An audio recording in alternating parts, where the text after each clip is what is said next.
Sa puntong ito kasama po natin si Major General Edmundo Pangilinan, ang commander po ng 6th Infantry Division. Magandang hapon po sir. Magandang hapon, Jiggy, at sa lahat ng mga tagapanood ng GMA7. Sa ngayon po, kumusta po yung ginagawa niyong all-out offensive dito po sa BIFF? At tuloy-tuloy yung ating tinatawag na focus military operations. It's not a simple yung sinasabi nating all-out offensive. This is a focus military operations na focus din ang ating target. We know the target and we have a specific area that we are operating in. So, ang kagandahan pa nito, this operation is backed by the local government, the regional government. Kaya kung mapapansin ninyo, mabilis yung pagtugon ng ating local chief executive sa mga flight ng ating mga evacuees.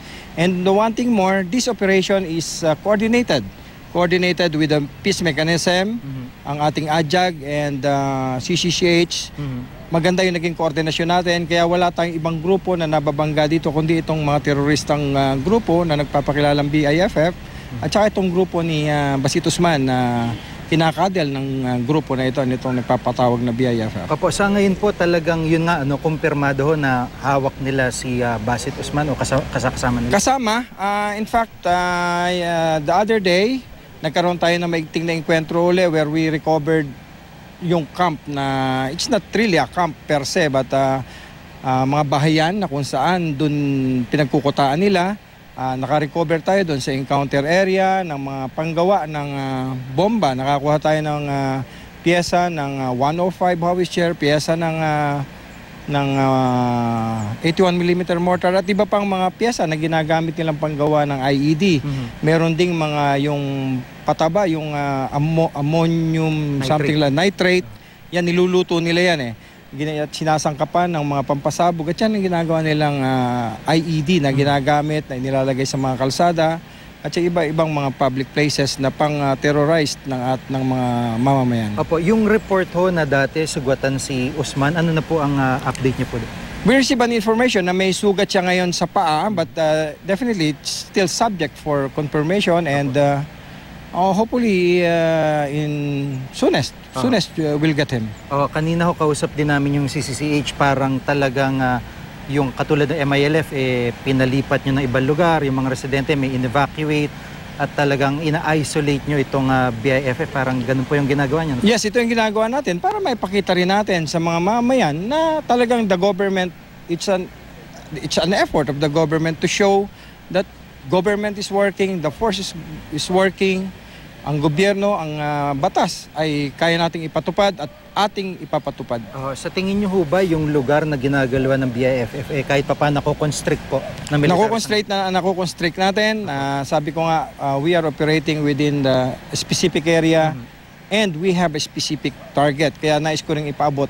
Ngayon I would like to take this opportunity na ipaabot sa ating mga mamayan, lalo na rito sa Central Mindanao, ng amin pong opensiba ay directed sa isang particular na grupo, mga terorista, at ang lugar na kakandakan namin ng opensiba ay identified at ito ay yung ating gagawin para hindi na magkaroon ng spillover sa ibang lugar. At the same time, sabi ko nga kanina, ang kagandahan dito, ang ating mga local chief executive, both local and regional, is supporting us, and even some NGOs supporting us, kaya nga mabilis yung pag-akto, lalong-lalo na doon sa mga evacuees natin na bibigyan ng karampatang kung ano man yung pangangailangan nila. And by the way, our Chief of Staff also informed me that he will be sending a group of doctors and dentists para mag-address din ng mga pangangailangan ng ating mga evacuees. Hopefully, they will arrive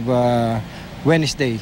Yung possibility po na ibaba ng mga target nyo yung kanilang baril at humalo po sa civilian population, ano po ang nakikita nyo rin? Medyo mahihirapan na rin silang gawin yan. If they want to bring down their arms, then better surrender. Kaysa naman magbuwis pa sila ng buhay, then hanggat maaari nga, ayaw namin magkaroon ng enkwentro. If they really wanted to bring down their arms, then we will accept them. We will accept them. Definitely, hindi na sila makakalabas dun sa aming target area dahil nakukonstrict na natin yung area. Meron ho ba kayong timeline dito kung mga gaano pa magtatagal yung operasyon? Initially, my target is 7 days.